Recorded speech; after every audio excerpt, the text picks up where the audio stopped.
Good evening, everyone. Hello, a massive welcome back if you've been with us all week, and a massive welcome if this is your first time. My name is Grant Koper. I am a children's author, and tonight I am going to be giving you your bedtime story. And this time I am sharing with you a story that I've written this week during the Facebook Live write-along sessions, and we've been looking at the genre of stories, and in particular we've written a scary story this week. So if there are any scaredy cats in your house, maybe it's time to hide behind a pillow, because my story is called The Hungry Ghost. I hope you enjoy it, guys. Take a look at this.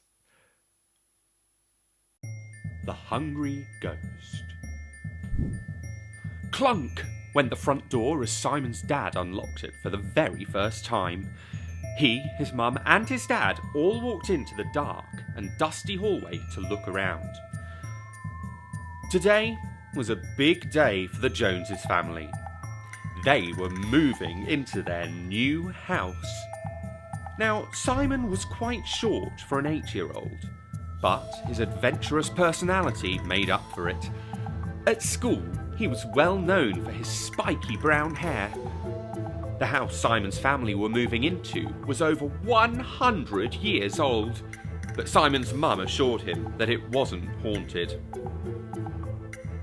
That night, when Simon was trying to get to sleep in his new bedroom, he heard a scary noise outside his door. He thought it was just his mum or dad, but then he remembered that they were already tucked up in bed. Maybe it's just the pipes, he told himself. Then he heard it again. Eventually, Simon decided that he should go and investigate. He tiptoed out of his bedroom and along the dark hallway. The dusty floorboards creaked as he stepped on them, which made him even more nervous. The noise started again. Simon started looking for it. Under the table on the landing, in the airing cupboard, even behind the shower curtain. Before long, he had searched everywhere he could think of upstairs. He couldn't find anything, so, reluctantly, he decided to go back to bed. Just as he was about to step back into his room, he heard that noise again. Then he realised it must be coming from downstairs. Simon took a deep breath and prepared to venture downstairs all by himself in the middle of the night. He checked the living room. That seemed normal. He looked in the dining room. Nothing there either. The cupboard under the stairs was empty too. That meant there was only one more place to look. In the kitchen. Slowly and surely, Simon snuck his way through the kitchen door and peered through the gap. At first, he didn't notice anything out of the ordinary until crash, bang, clatter! Something had obviously fallen out of the cupboard behind the kitchen door. Simon quickly jumped into the kitchen and pushed the cupboard door shut, trapping whatever it was making the noise inside. He wedged a chair in front of the door just to be sure whatever it was couldn't escape. That would have been perfect, except Simon's plan didn't work. A head passed through the cupboard door and the chair that Simon had just put there. It was a ghost! Simon jumped back and let out a yelp. "I'm ever so sorry. Did I wake you?" the ghost politely said. "I didn't mean to. I was just looking for some food. This house has been empty for over 20 years, and I haven't had anything to eat in such a long time." "But what do ghosts eat?" Simon asked. The ghost floated out of the cupboard and drifted down onto the other side of the kitchen table. "Well, this is the problem," the ghost mused. "I don't actually know. Everything I try just goes right through me. Literally. Watch." The ghost picked up an apple from the fruit bowl on the counter and tried to take a bite. But as he did, it went straight through him and onto the floor. Well, there must be something you could eat, Simon pondered. Why don't we have a look and see what we can find? Oh, that would be fantastic, the ghost said excitedly. Do you know, it's been ever so lonely in this house, without any family here. It's nice to finally have some company. I'm Barry, by the way. What's your name?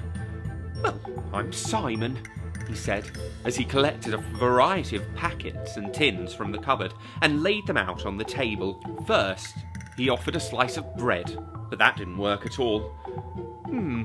Maybe something else. A fish? Nope. He even tried yogurts, tins of soup, donuts, hot dogs, even carrots. Nothing worked. Oh, it's no use, Barry sulked. I think I'll just have to be hungry forever. Luckily, Simon had one thing left for Barry to try. Marshmallows are my favourite sweets, Simon said.